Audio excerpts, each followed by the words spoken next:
Blackpool Promenade, close to the metropole. The first Saturday of August, 1911, 20 minutes past 8 in the morning.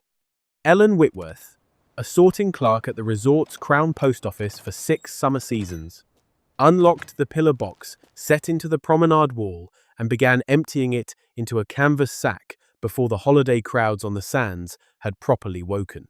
She had done this collection, or one like it, several thousand times. She knew what an August box on the Golden Mile held that a January box did not. Not letters, mostly, but cards.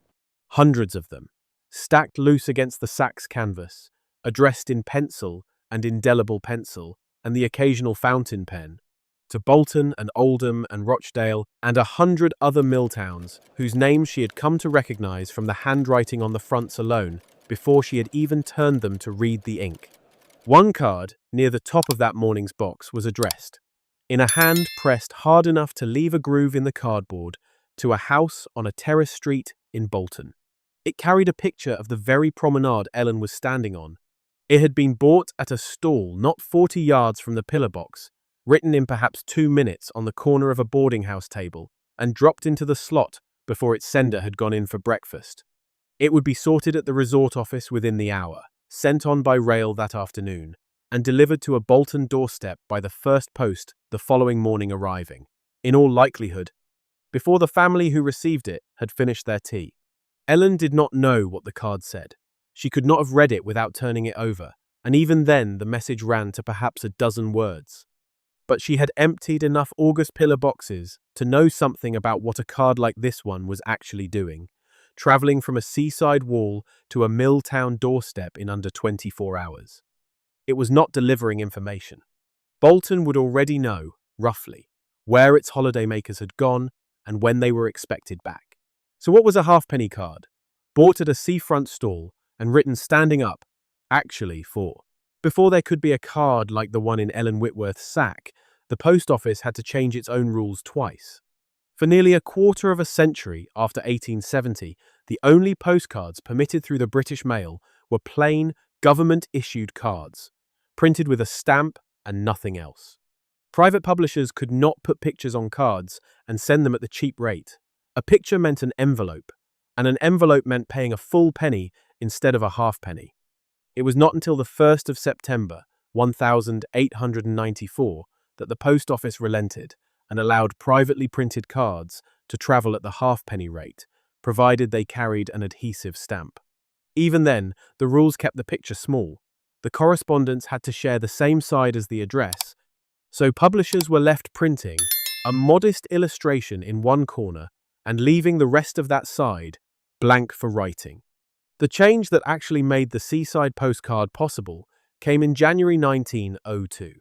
The post office agreed to let the back of the card be divided by a printed line, a message on one half, the address on the other, which freed the entire front for a photograph.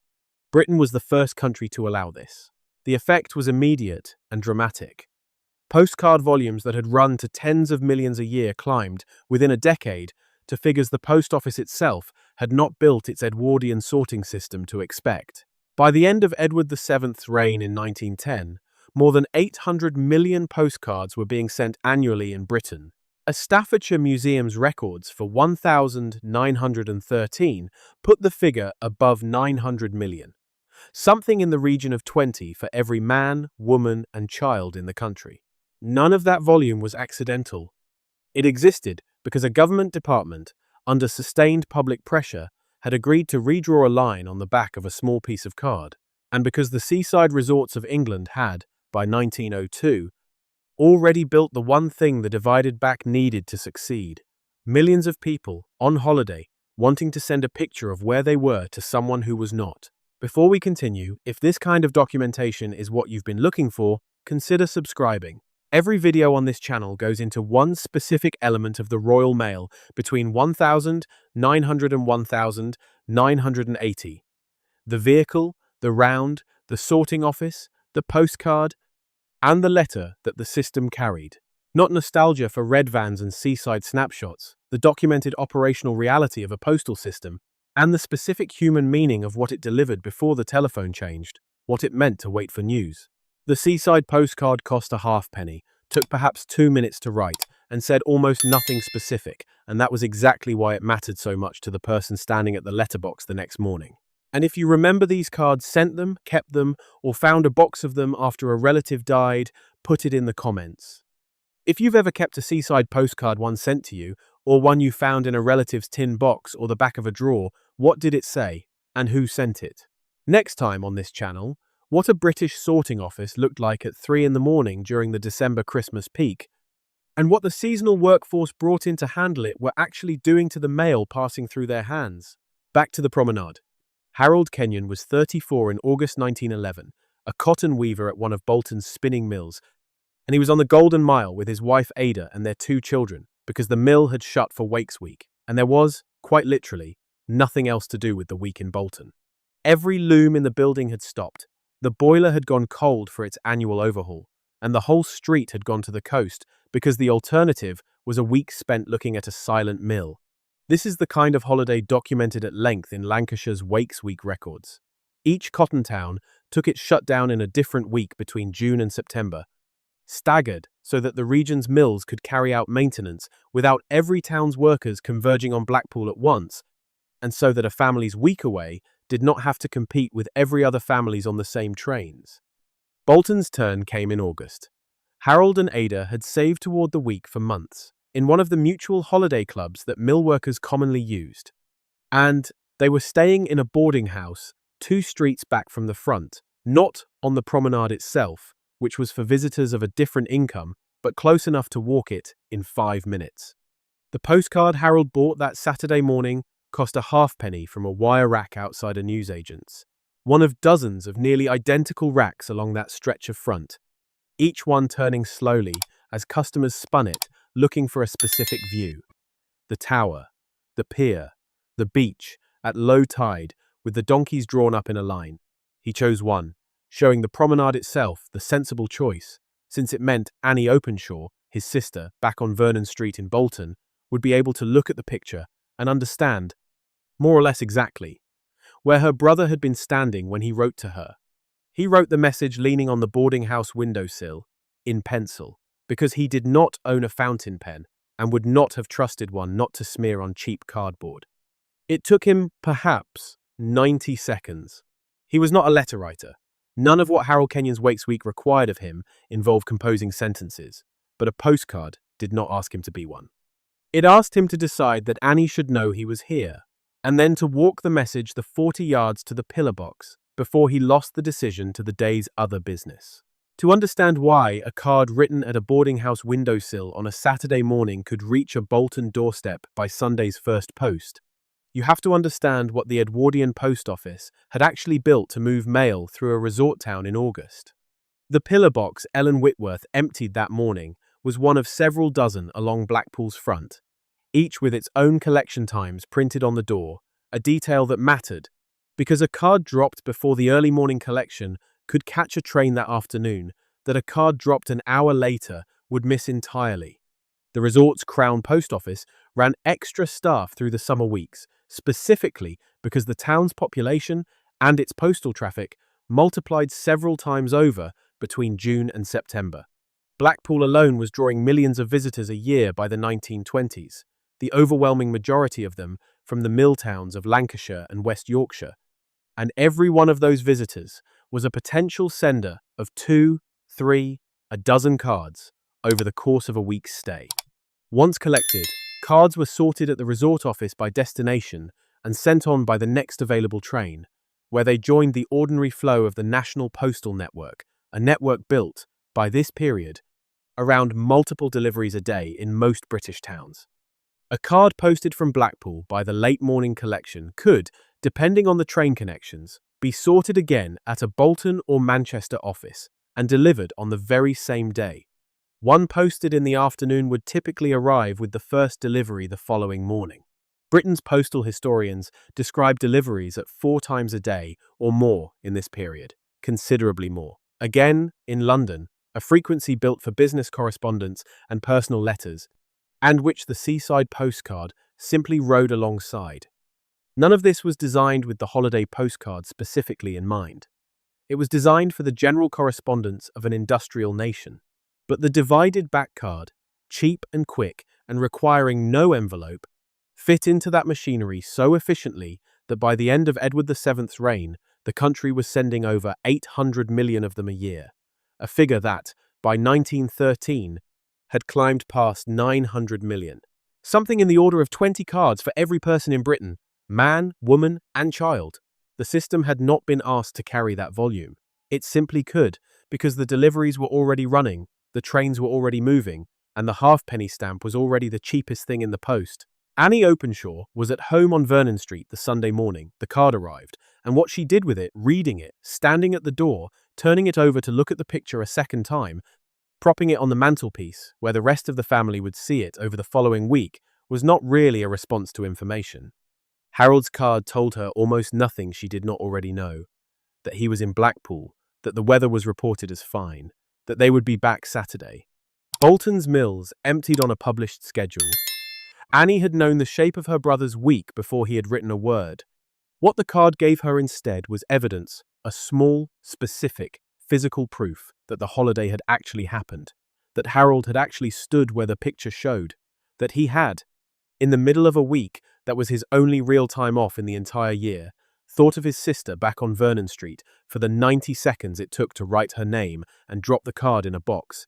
Dr. Julia Gillan, who has studied Edwardian postcards through Lancaster University's dedicated research project into the medium, has described the postcard as functioning as the prime social networking tool of its day, a way of announcing, cheaply and instantly, that the sender was alive, in a named place, having an identifiable experience, and thinking of the person receiving it.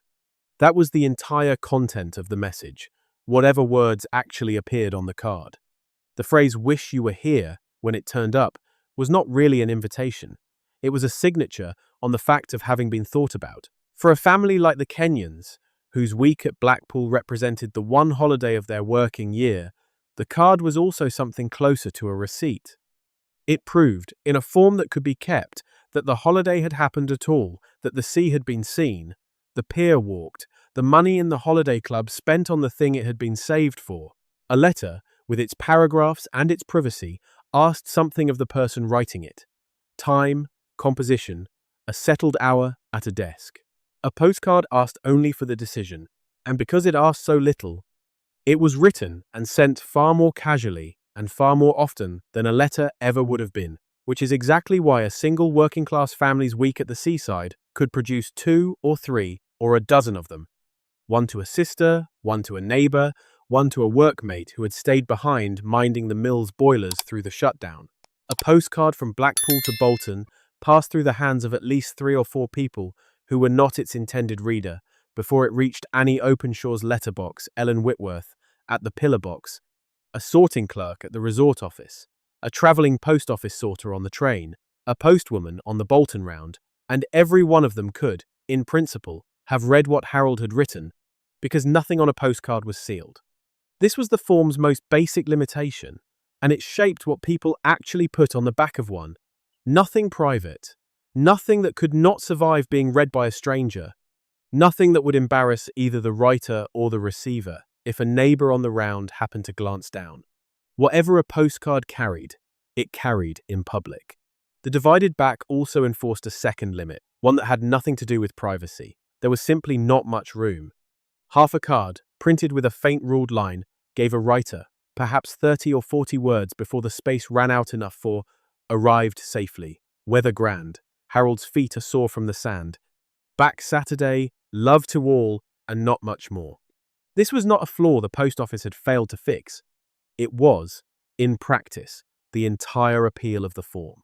Nobody needed a particular gift for words to fill it, and nobody needed to find an hour free to write it, which is precisely why a factory weaver with no habit of letter writing could produce one in 90 seconds, standing at a windowsill. But the postcard's third limitation was structural, and it is the one that mattered most in the long run.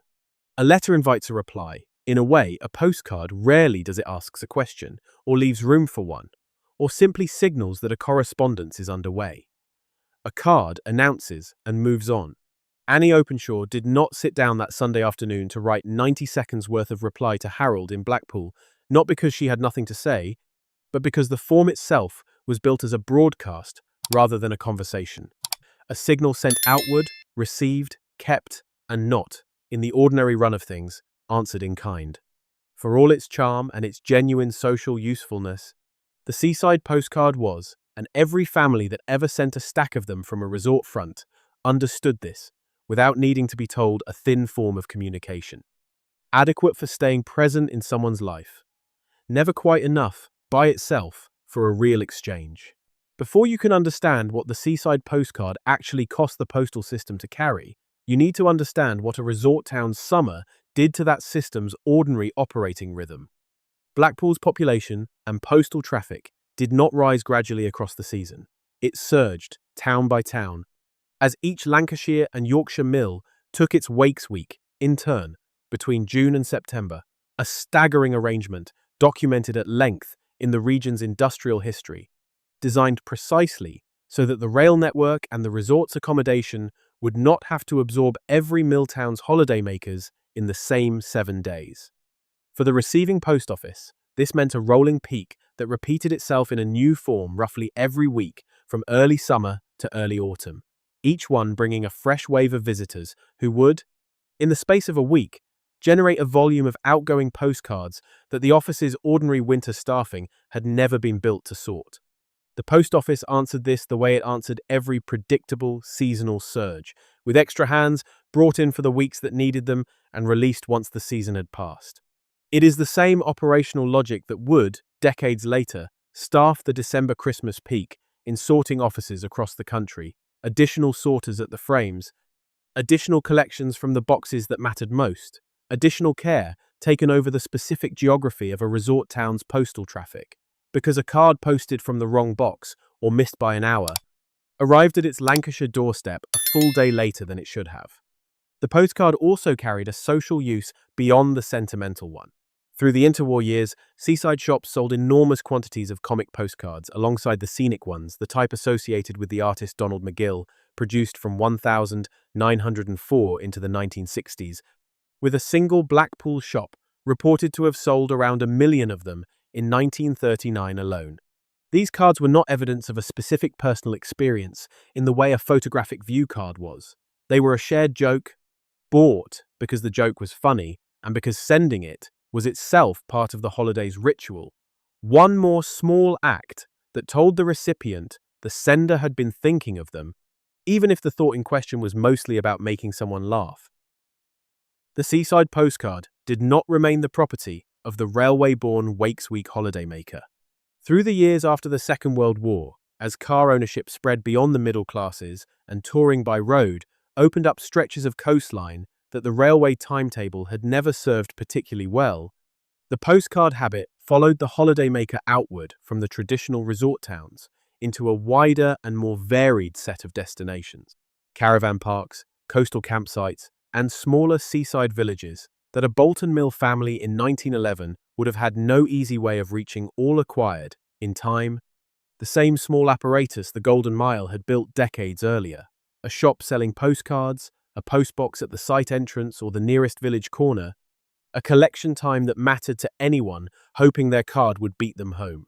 What had once been concentrated in a handful of major resorts, Blackpool, Brighton, Margate, Scarborough, Weston, Supermare, Llandudno, spread, in this period, across a much larger geography of British holidaymaking, and across a wider social range of senders than the industrial Milltown families who had driven the form's Edwardian peak.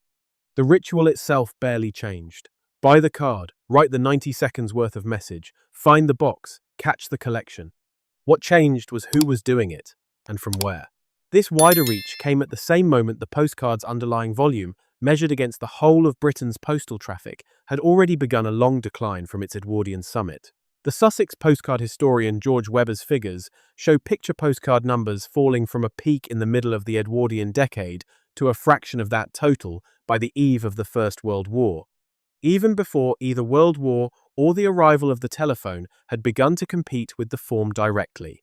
The Seaside Postcard's Edwardian Golden Age, in other words, had already given way to something more ordinary and habitual, well before the 20th century produced the technology that would eventually replace it, A card sent because it was what you did on holiday, rather than because it was, for the moment, the only quick way to tell someone you were thinking of them. The Seaside Postcard's real competitor did not arrive all at once, and it did not arrive from the seaside at all. Household telephone ownership in Britain was still far from universal. Well into the post-war decades, the General Household Survey recorded only 42% of households with a telephone as late as 1972, but it rose steadily and then rapidly from that point onward, reaching near universal coverage within a generation. As the telephone became an ordinary fixture of British homes rather than a middle-class rarity, the specific function the Seaside Postcard had performed since 1902, announcing presence, cheaply and quickly, to someone who was not there, could increasingly be done instead with a phone box on the promenade and a handful of coins, or eventually a call from the boarding house itself. A telephone call did what a postcard could never do. It let the person at the other end ask a second question, hear the answer immediately, and know, from the voice itself, more than any 30 words on a divided back could ever convey. At almost the same moment, the package holiday abroad began drawing a growing share of British holidaymakers away from the domestic resorts that had built the postcard trade in the first place. A family flying to Spain in the 1970s might still buy a card from a rack outside a Spanish gift shop. The habit had never really depended on being British soil, but the total ecosystem that had produced Blackpool's pillar boxes and its Crown post office's summer overtime, the whole apparatus built around wakes weeks and railway excursions to a small number of English and Welsh resorts, was no longer carrying the volume it once had. Decades later, mobile telephones with cameras removed the final gap the postcard had always occupied. A photograph and a message could now travel from any beach in Europe to any phone in Britain in the same instant, with no pillar box, no collection time, no overnight wait, and no card at all. Before this channel finishes documenting what the Royal Mail carried, and what it meant to the people who sent and received it, subscribe. There are more rounds, more sorting offices, more seasonal peaks, more specific forms the British postal system carried that we haven't got to yet. The Seaside Postcard cost a halfpenny, took perhaps 2 minutes to write, and said almost nothing specific, and that was exactly why it mattered so much to the person standing at the letterbox the next morning. And if you have a card kept in a drawer, a shoebox, or an album, sent from a resort front by someone who is no longer here, to ask about it, put it in the comments. If you've ever kept a Seaside Postcard, one sent to you, or one you found in a relative's tin box or the back of a drawer, what did it say, and who sent it? Next time on this channel, what a British sorting office looked like at 3 in the morning during the December Christmas peak, and what the seasonal workforce brought in to handle it were actually doing to the mail passing through their hands. Harold Kenyon's family kept going to Blackpool for their Wakes Week every August until the mill itself closed in the 1960s. One of the many Lancashire cotton mills that did not survive the industry's long decline. By then, Harold and Ada had a telephone in the hallway installed in 1968, and Ada rang her sister-in-law on the Sunday of most holiday weeks instead of writing to her. What the telephone gave the family, Ada's voice, arriving the same afternoon instead of the next morning. The chance to ask whether the weather had really been as good as reported and get an honest answer on the spot. What it did not ask anyone to do, keep it. Annie Openshaw kept every postcard her brother ever sent her from Blackpool in a biscuit tin on top of her wardrobe, in order, until she died in 1979. There is no equivalent tin for a phone call. The telephone never asked to be kept. It didn't leave anything behind.